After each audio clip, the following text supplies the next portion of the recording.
A common question in the mind of a lot of aspirants is, what should be my preparation strategy for UPSC CSET examination 2024? We are often faced with a lot of questions that which section should I prepare first, which topics should I leave for the last, and all those questions create a lot of anxiety and fear. और फिर हम क्या करते हैं, we watch a lot of YouTube videos and we get more confused because we get so many different opinions. So in this video, I am going to tell you a better method to prepare your strategy. So what I have done is, I have analyzed the paper itself. मैंने 2023 का जो भी आपका paper recently conduct हुआ था, मैंने उसको analyse किया और उसके थ्रू मैं आपको बताऊंगा कि आपकी स्ट्रेटेजी क्या हो सकती है. So the basic outline is कि जिस तरीके से हमको ये पेपर अटेम्प्ट करना चाहिए था, उसी तरीके से हमारी प्रिपरेशन स्ट्रेटेजी भी उसी सेम ऑर्डर में हो सकती है. So welcome guys to our channel UPSC by Anuj Jindal. My name is Chetan and let us start without wasting any time. So सबसे पहले मैंने आइडेंटिफाई किया that out of 80 questions there were 17 questions 17 questions which were very easy and doable. और वो 17 question वो लोग भी कर सकते थे जिन्होंने आज तक कभी सीसेट के लिए पढ़ाई भी नहीं की है. यस, आई रिपीट, दो 17 questions were very very easy. तो सबसे पहले मैं क्या कर रहा हूं, मैं आपको वो 17 questions one by one show करूंगा. The objective is that you identify the topic. मैंने हर एक क्वेश्चन के ऊपर उसका टॉपिक भी मेंशन किया है. तो through this will find some pattern कि कौन से टॉपिक्स हैं जो इजी हैं और जिनको हमको पहले करना चाहिए when we start our preparation for CSAT. Like this question, all these questions are from the 2023 paper itself. Like ये क्वेश्चन आया था from the alphabet test. Alphabet test आपका लॉजिकल रीजनिंग का पार्ट होता है, जिसमें एक वर्ड गिवन था इनकॉम्प्रिहेंसिबिलिटीज. इसको रिवर्स ऑर्डर में अरेंज करके we were required to count certain things. ठीक है, very doable question. Simple logical वे में इसको अप्रोच करेंगे तो हो जाएगा. कोई फॉर्मूला नहीं, कोई ट्रिक नहीं, कोई कॉन्सेप्ट नहीं. ठीक है, अभी मैं आपको वही क्वेश्चन शो कर रहा हूं विच वर वेरी इजी, जिसको फर्स्ट राउंड में हम लोग अटेम्प्ट कर सकते थे. Like this question from sequence series, again logical reasoning का पार्ट होता है. इसमें भी आपको इस सीरीज को कंप्लीट करना था ताकि एक पैटर्न फॉर्म हो. Again very very doable question. Then this question inequalities, again from logical reasoning. ठीक है, इसमें क्या था, ये कोडेड इनइक्वालिटी है, कुछ कोडिंग गिवन है, तो इट्स पॉसिबल कि थोड़ा सा ये टाइम ज्यादा लेता, but again it was an easy question, doable question. Then this question again from sequence series. तो कुछ पैटर्न निकल के आएगा, जो भी हम 17 क्वेश्चन देखेंगे इनका कुछ पैटर्न निकल के आएगा कि एक ये जो क्वेश्चंस हैं किन टॉपिक्स में से हैं, इनको बाद में डिस्कस करूंगा. लाइक ये क्वेश्चन अगेन सीक्वेंस सीरीज से है और इस क्वेश्चन को भी हम नॉर्मल अपने लॉजिकल माइंड से भी सॉल्व कर सकते थे. Then this question from set theory. Set theory again, set theory and Venn diagram, again very very important topic and easy topic जिसको हम पहले कवर अप कर सकते हैं. See, the objective is कि हम उन टॉपिक्स को पहले कवर करें जो कम टाइम लेते हैं और जो कम चैलेंजिंग है, so that we get confidence कि हमने अपना 30% 40% सिलेबस कवर कर लिया है in less amount of time. Okay. Then this question from HCF LCM, जो नंबर सिस्टम का ही पार्ट होता है. तो देखो, नंबर सिस्टम को हमने काफी क्रिटिसाइज किया कि बहुत डिफिकल्ट क्वेश्चंस पूछे हैं, कैट लेवल क्वेश्चंस पूछे हैं, लेकिन नंबर सिस्टम से भी कुछ क्वेश्चंस ऐसे भी थे जो काफी आसान थे और वही मैं आपको शो कर रहा हूं यहाँ पे. तो ये एलसीएम एचसीएफ एलसीएम का क्वेश्चन था. Then this question from classification, from again the topic of logical reasoning. यहाँ पे 4 ऑप्शंस थे, you have to identify the odd one out.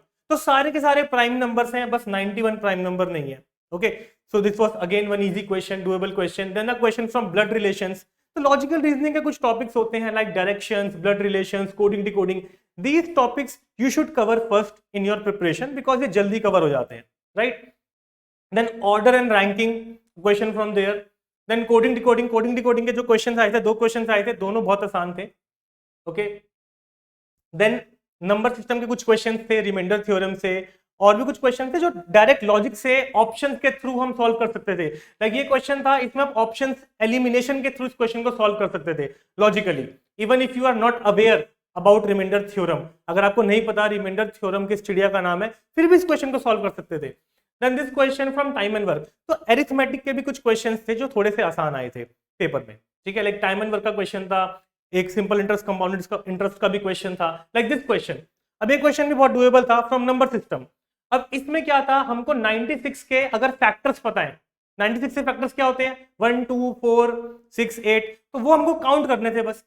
तो again doable question, very very doable question. तो ये ऐसे question है जो 2 मिनट के अंदर अंदर सॉल्व हो सकते थे, और अगर आपको कोई ट्रिक आती होती है तो ये और भी जल्दी आप सॉल्व कर सकते थे। Okay, so these were some of the questions, like ये अरिथमेटिक का क्वेश्चन हो गया, सिंपल इंटरेस्ट, कंपाउंड इंटरेस्ट, यहाँ पे आप कोई रैंडम वैल्यू लेके इसका आंसर निकाल सकते थे। तो काफी क्वेश्चन ऐसे होते हैं जिसमें आप रैंडम वैल्यू सब्स्टिट्यूट करके भी क्वेश्चन को सॉल्व कर सकते हो। फॉर एग्जांपल प्रिंसिपल को आप 100 अज्यूम कर लो। ओके, इस तरीके से भी इन क्वेश्चन को हम कर सकते हैं। Then again a question of number system, जहां पे आपको ये 4 डिजिट्स हैं 1 2 3 4, इनसे जो भी पॉसिबल नंबर्स बन रहे हैं लेस देन 2000, उनको फॉर्म करना था, उनको ऐड करना था। ओके, तो कौन सा कॉन्सेप्ट चाहिए इसमें, कौन से ट्रिक चाहिए, कुछ भी नहीं चाहिए ना। Then a question from mensuration, अब ये क्वेश्चन था, ये थोड़ा सा विजुअलाइजेशन का क्वेश्चन था, इसलिए मैंने इसको इजी की कैटेगरी में डाला है। यहाँ पे कोई फॉर्मूला, कोई मेथड को यूज नहीं करना था, बस थोड़ा सा विजुअलाइज करना था, जिसको हम कर सकते थे। तो ये कुछ क्वेश्चंस थे जो इजी कैटेगरी के थे, और यहां से जो मैं आपको एक इनसाइट देना चाहता हूं कि मैंने यहां से आइडेंटिफाई किया, और आपने भी अभी देखा कि मेजॉरिटी ऑफ द टॉपिक्स जो हैं वो लॉजिकल रीजनिंग के हैं। तो लॉजिकल रीजनिंग सेक्शन हम पहले कवर कर सकते हैं इन आर प्रिपरेशन स्ट्रैटेजी। उसके बाद जब हमने लॉजिकल रीजनिंग कवर कर लेंगे, we will be left with 2 sections, that is quant and English. अब मैथ्स और इंग्लिश में से हमें सेकंड कौन सा सब्जेक्ट पिक करना है, इट डिपेंड्स कि हमारा कौन सा स्ट्रॉन्ग एरिया है। अगर इंग्लिश हमारा स्ट्रॉन्ग एरिया है तो हम इंग्लिश नेक्स्ट पिक करेंगे, अगर मैथ्स हमारा स्ट्रॉन्ग एरिया है तो हम नेक्स्ट मैथ्स पिक करेंगे। ये इस पे भी डिपेंड करता है कि आप इंजीनियरिंग बैकग्राउंड से हो कि नॉन इंजीनियरिंग बैकग्राउंड से हो, बिकॉज जनरली ये देखा गया है कि इंजीनियरिंग स्टूडेंट्स का मैथ्स कंपैरेटिवली स्ट्रॉन्ग होता है और इंग्लिश थोड़ा वीक होता है, whereas non engineering background students का इंग्लिश थोड़ा स्ट्रॉन्ग होता है, कंपैरेटिवली मैथ्स वीक होता है। तो उसके अकॉर्डिंग आपको पिक एंड चूज करना है अपना नेक्स्ट सेक्शन, ठीक है।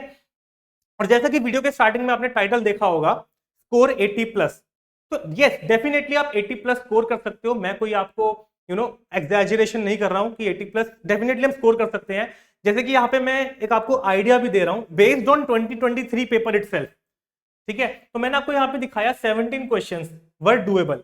तो मैं मान के चलता हूं कि अगर इसमें से आप 15 सही करते हो और 2 गलत भी कर देते हो, ऑल्दो बहुत आसान थे, 17 के 17 भी हम सही कर सकते थे, बट स्टिल थोड़ा सा मार्जिन ऑफ एरर भी लेके चले तो 35 का स्कोर तो आपका यहीं से आ गया, ठीक है। क्योंकि 15 इंटू 2.5 37.5 माइनस 2 मार्क्स कर लो, ठीक है। तो 35 36 यहां से स्कोर बनेगा, एक्चुअली 36 यहां से स्कोर बन जाएगा। फिर इसके बाद बचते हैं difficult questions from content reasoning, वो कितने बचे 36, बिकॉज टोटल 80 क्वेश्चंस होते हैं, 27 क्वेश्चंस इंग्लिश के थे, 53 क्वेश्चंस थे आपके कंटेंट रीजनिंग में। और वो जो 53 क्वेश्चंस है कंटेंट रीजनिंग में, 17 तो बहुत ही आसान है। उसके बाद जो 36 क्वेश्चंस है, इसमें से भी कुछ क्वेश्चंस ऐसे होंगे जो आपके स्ट्रॉन्ग एरिया को बिलोंग करते होंगे, मतलब कुछ टॉपिक्स ऐसे होंगे इसमें से जो आप जिसमें आप स्ट्रॉन्ग होंगे तो वो आप इजीली कर सकते हो। तो मान लीजिए उन 36 क्वेश्चन में से आप 18 भी अटेम्प्ट करते हो, ठीक है, एक कंजर्वेटिव अप्रोच लेके चलते हैं, तो उसमें से मैं अज्यूम कर रहा हूं 12 सही हो रहे हैं आपके, 6 गलत हो रहे हैं। बिकॉज देखो मैथ्स रीजनिंग में गलती का स्कोप कम होता है, बिकॉज या तो हम सॉल्व कर पाते हैं, हमसे सॉल्व नहीं होता है, ठीक है। तो इतना एरर नहीं होता, अटेम्प्ट हमारे भले ही कम हो सकते हैं बट एरर का स्कोप इतना नहीं होता है जनरली, ठीक है। तो यहाँ पे भी आप 25 नंबर यहाँ पे स्कोर कर सकते हो। तो 35 + 25 60 तो हमारा अभी स्कोर आ गया। हमको कितना चाहिए होता है स्कोर 67। अब बचा क्या, अब बचा इंग्लिश। देखो इंग्लिश के लिए भी क्या स्ट्रेटेजी होती है, इंग्लिश में बहुत सारे पैसेजेस आते हैं, उसमें से भी आप पिक एंड चूज कर सकते हो कि जो पैसेजेस थोड़े से छोटे हैं लेंथ में, आप उनको पहले अटेंड कर सकते हो। या फिर पैसेज में टाइप ऑफ क्वेश्चन पे भी डिपेंड करता है, कुछ क्वेश्चन होते हैं इंप्लीकेशन के, कुछ होते हैं अजम्पशन के, कुछ क्वेश्चन डायरेक्ट भी होते हैं पैसेज के। तो डायरेक्ट क्वेश्चन कंपैरेटिवली इजी होते हैं, तो छोटे पैसेजेस और डायरेक्ट क्वेश्चन को हम पहले कर सकते हैं। तो 27 क्वेश्चन आए थे, there were 27 question from English.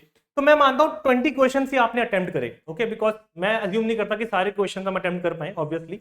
तो 60% का मैंने एक्यूरेसी लिया है, जो कोई बहुत ज्यादा एक्यूरेसी नहीं लिया है, एक एवरेज एक नॉर्मल स्टूडेंट के हिसाब से एक्यूरेसी लिया है 50 to 60% इन इंग्लिश।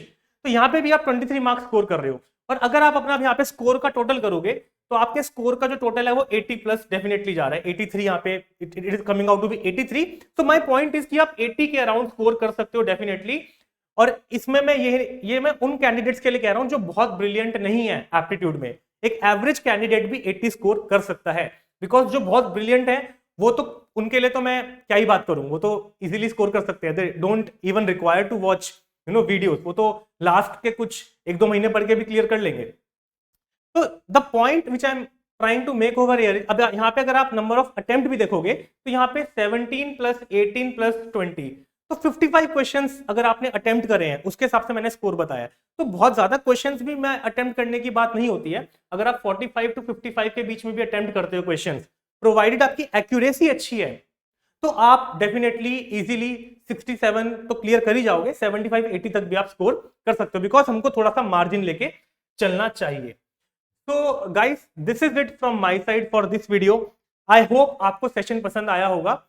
तो द ओनली ऑब्जेक्टिव इज कि प्रिपरेशन स्ट्रैटेजी को लेके हम थोड़ा सा हम क्लियर हो जाएं और बहुत ज्यादा सोर्सेस को के पीछे ना भागे, जबकि एग्जाम को अगर हम एनालाइज करेंगे तो एग्जाम ने खुद ही हमको स्ट्रैटेजी बता दी कि आप क्या स्ट्रैटेजी फॉलो कर सकते हो। तो if you like this video, do hit the like button, also share this video with others so that they can also benefit. और अगर अभी तक आपने हमारा चैनल सब्सक्राइब नहीं किया है, then do subscribe to our channel.